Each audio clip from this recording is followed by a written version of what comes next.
यीशु मेरा रक्षक है, यीशु मेरी जान।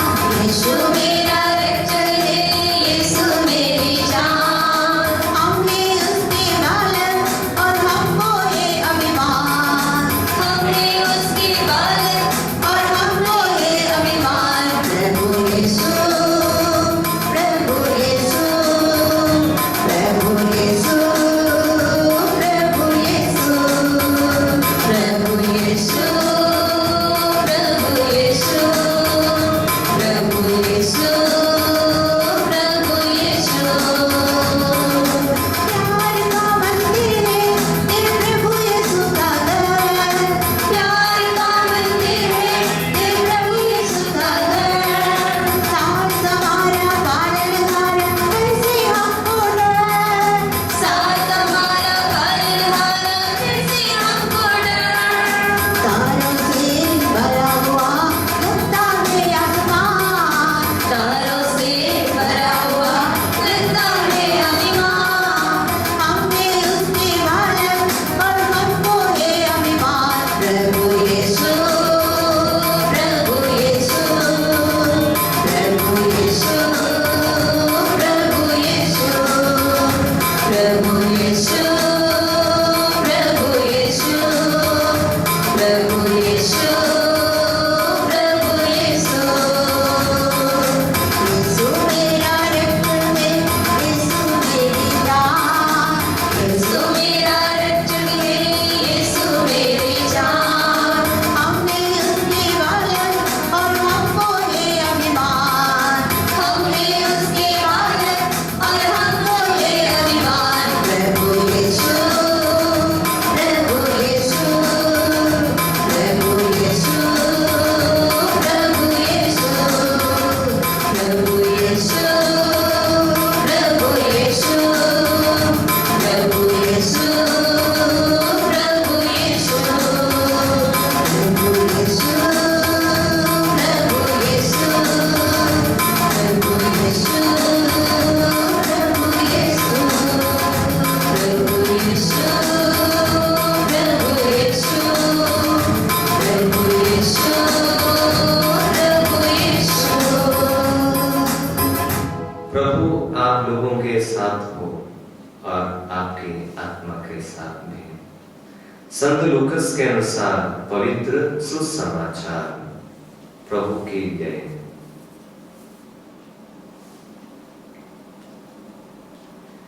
ईसा के माता पिता प्रतिवर्ष पास्का पर्व के लिए यरूशलेम जाया करते थे। जब बालक 12 वर्ष का था तो वे प्रथा के अनुसार पर्व के लिए यरूशलेम गए। पर्व समाप्त हुआ और वे लौट पड़े, परंतु बालक ईसा अपने माता पिता के अनजाने में यरूशलेम में रह गया। वे समझ रहे थे कि वह शास्त्री दल के साथ है, इसलिए वे एक दिन की यात्रा पूरा करने के बाद ही उससे अपने कुटुंबियों और परिचितों के बीच ढूंढते रहे। उन्होंने उसे नहीं पाया और वे उसे ढूंढते ढूंढते यरूशलेम लौटे। 3 दिनों के बाद उन्होंने ईसा को मंदिर में शास्त्रियों के बीच बैठे उनकी बातें सुनते और उनसे प्रश्न करते पाया। सभी सुनने वाले उनकी बुद्धि और उसके उत्तरों पर चकित रह जाते थे। उसके माता पिता उसे देखकर अचंभे में पड़ गए और उसकी माता ने उससे कहा, बेटा तुमने हमारे साथ ऐसा क्यों किया? देखो तो तुम्हारे पिता और मैं दुखी होकर तुमको ढूंढ रहे हैं। उसने अपने माता पिता से कहा, मुझे ढूंढने की जरूरत क्या थी? क्या आप यह नहीं जानते थे कि मैं निश्चय ही अपने पिता के घर होऊंगा? परंतु ईसा का ये कथन उनकी समझ में नहीं आया। ईसा उनके साथ नासरत गए और उनके अधीन रहे। उनकी माता ने इन सब बातों को अपने हृदय में संचित रखा। ईसा की बुद्धि और शरीर का विकास होता गया और ईश्वर तथा मनुष्यों के अनुग्रह में बढ़ते गए। प्रभु का पवित्र सुसमाचार है। क्रिस्त की जय। क्रिस्त में प्रिय माता पिताएं, भाइयों और बहनों, आप सबको नए साल की ढेर सारी शुभकामनाएं। Happy happy happy new year. नए साल के बड़ी उमंग में हम सभी लोग कुछ नया चाहने वाले लोग हैं। इसलिए एक वचन मैं आपको दे दूंगा। यशायाह के ग्रंथ अध्याय 43 वचन 18 और 19। यशायाह का ग्रंथ 43 वचन 18 और 19। पिछली बातें भुला दो, पुरानी बातें जाने दो। देखो, मैं एक नया कार्य करने जा रहा हूं, वह प्रारंभ हो चुका है। क्या तुम उसे नहीं देखते? मैं मरुभूमि में मार्ग बनाऊंगा और उजाड़ प्रदेश में पथ तैयार करूंगा। प्रियजनों, ये नया साल न केवल हम ईसाई लोग मनाते हैं, लेकिन पूरे दुनिया भर के लोग नए साल मनाते हैं। इस नए साल के विशेषकर दिसंबर 31 तारीख को बड़े बड़े शहरों के हर एक होटल बुक किया जाता है, क्योंकि नए साल होटलों में मनाने के लिए डांस करते हुए, गाना गाते हुए, एकदम जूम में नए साल में लोग प्रवेश करता है। लेकिन हम विश्वासी लोग विश्वास के अनुसार नए साल में प्रवेश करते हैं। इसलिए एक वचन मैंने आपको बताया। प्रभु हमको बताता है, पिछली बातें भुला दो, पुरानी बातें जाने दो। देखो, मैं एक नया कार्य करने जा रहा हूं, वह प्रारंभ हो चुका है। मैं क्यों इस वचन आपको दिया?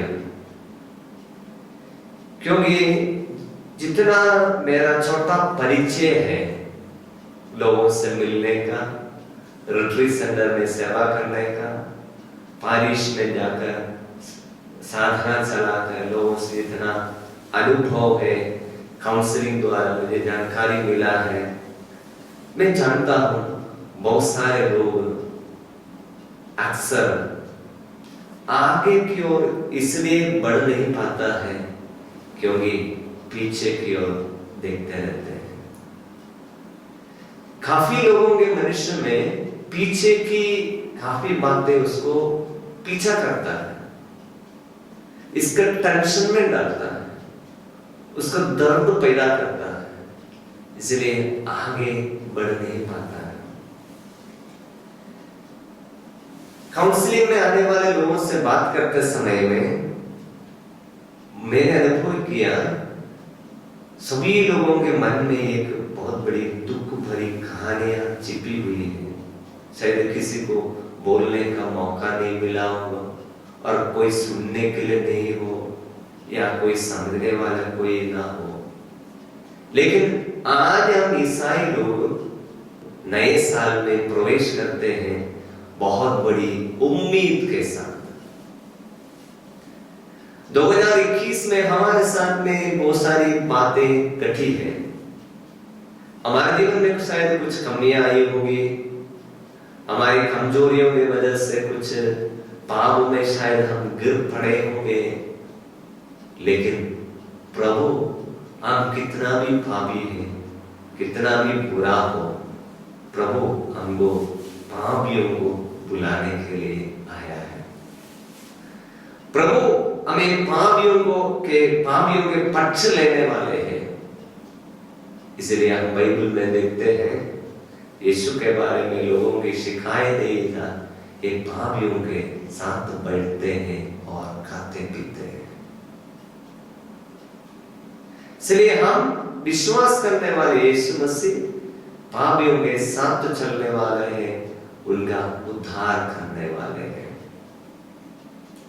एक बार एक जवान लड़का मेरे पास आया, वो कॉलेज में पढ़ता है। बातचीत के दौरान उसने बोला वो बहुत टेंशन में है, बहुत चिंता में है। बात तो इतनी बड़ी बात नहीं है, मैं काउंसलिंग की बात इसलिए हम प्रकट नहीं करूंगा, बात में सब सुन लिया। सुनने के बाद मैंने उसको बोला, प्रिय भाई, हमारे जीवन में प्रॉब्लम तो आता ही है, समस्या तो आता ही है, क्योंकि हम एक इम्परफेक्ट दुनिया में रहता है। इस दुनिया परफेक्ट नहीं, इसलिए बाइबल बताता है जो पूर्णता आता है अपूर्णताएं चले जाती है, स्वर्ग में पूर्णता होती है। इसलिए इस दुनिया में कोई पूर्ण नहीं मिलेगा।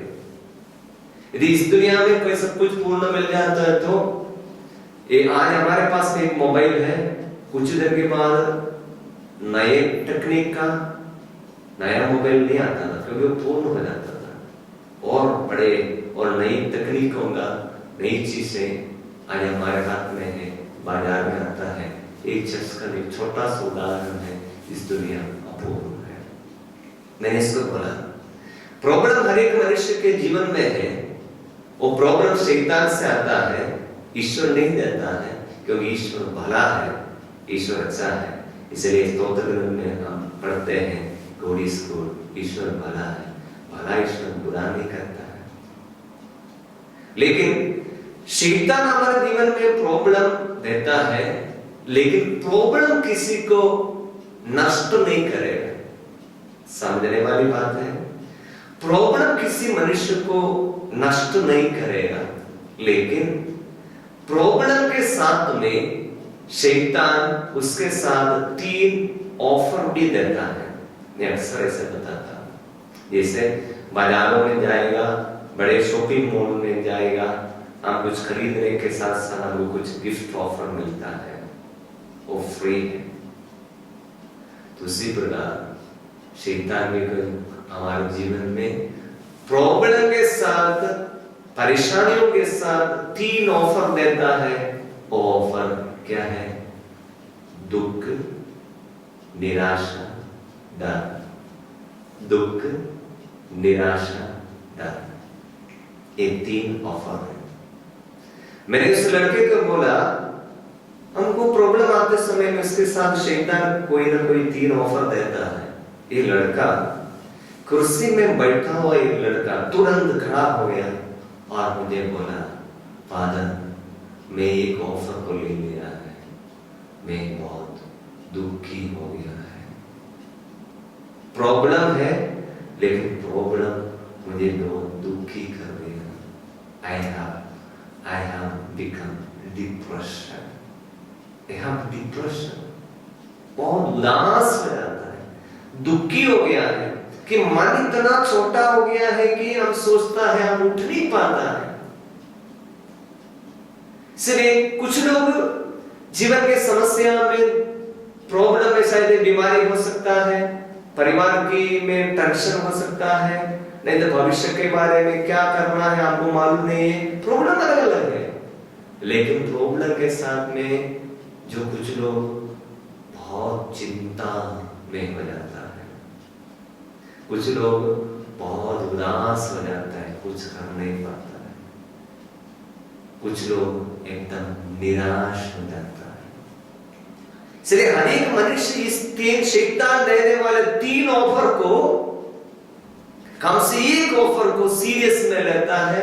वो ऑफर उसको बर्बादी के लिए जाता है, समस्या के लिए जाता है। लेकिन संतों के जीवन में जब हम जांचने से, परखने से हमको एक बात समझ में आएगा, संत लोग क्या करता रहता है, जीवन के दुख में निराश नहीं होते थे, दुखी नहीं हो जाता है, डरते नहीं थे। हम लोग दुखी में रहते हैं, निराश हो जाते हैं, कभी डर इतना ज्यादा हो जाता है। इसलिए बार बार बाइबल हमको बताने वाले एक शब्द है, डरो नहीं क्योंकि मैं तुम्हारे साथ हूं।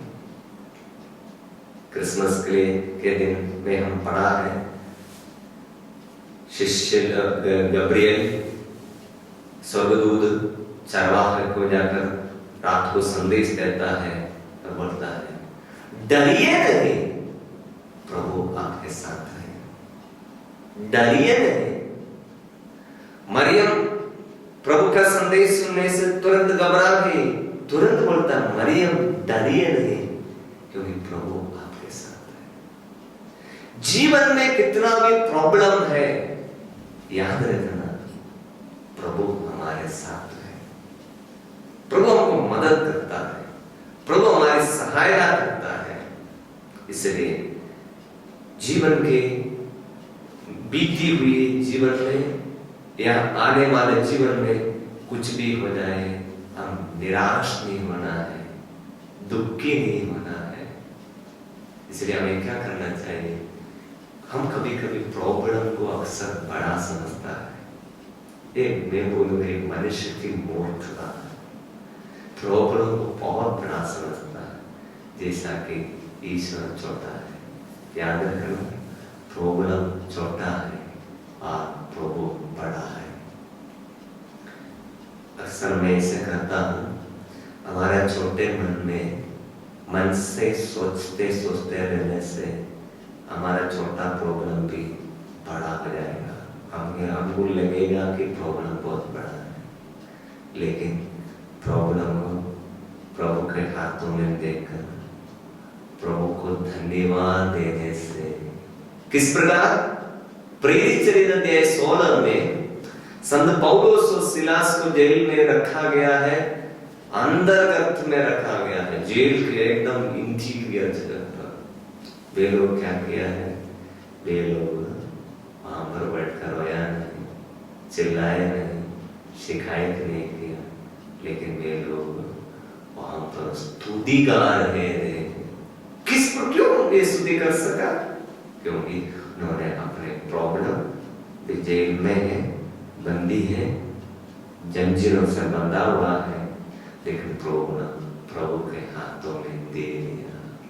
तो प्रभु के हाथों में दे दिया तो प्रभु उसको ले लिया, तो फिर उनको दुखी रहने की कोई जरूरत नहीं। बहुत सारे लोग बोलता है, Lord I surrender my life, मैंने जीवन समर्पित करता हूं बोलने के बावजूद भी प्रॉब्लम अपने सिर में लेकर घूमता है मनुष्य। असली समर्पण की प्रार्थना यदि आपने किया है, प्रभु ले लिया है, विश्वास करना चाहिए। प्रभु लेने के बाद प्रॉब्लम मेरा नहीं, प्रभु का हो गया है, विश्वास करना पड़ेगा। तब प्रभु आप क्या कर सकेगा, प्रभु को धन्यवाद दे सकेगा।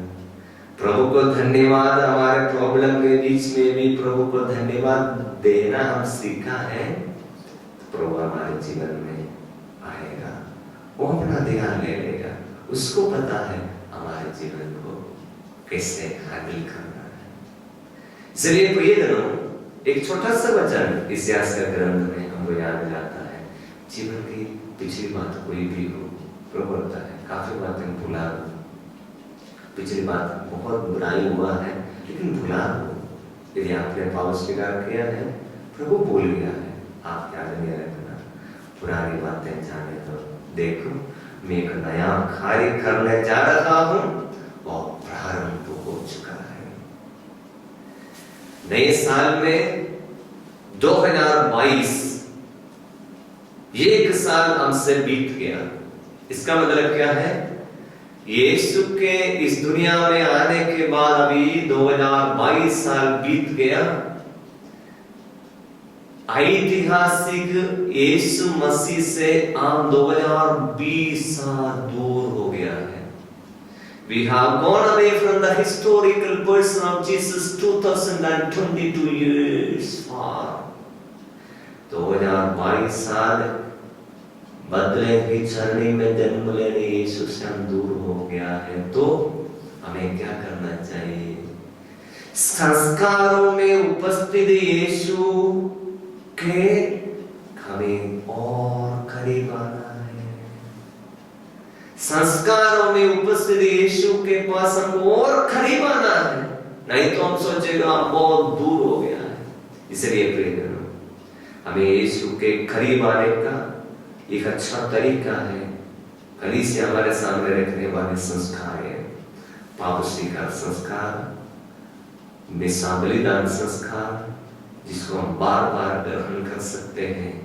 ये दोनों विशेष संस्कारों द्वारा प्रभु हमको मदद करेगा पिछली बातें भूलने के लिए, और प्रभु ने जो नया कार्य हमारे जीवन में शुरू किया है, इसको अनुभव करने के लिए हम सक्षम हो जाएंगे।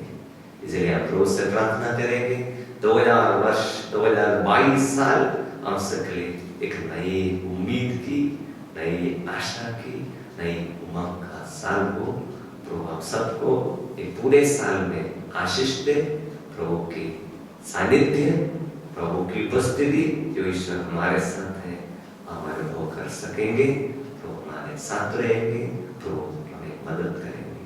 आप सबको once again wish you a very very happy new year. God bless you.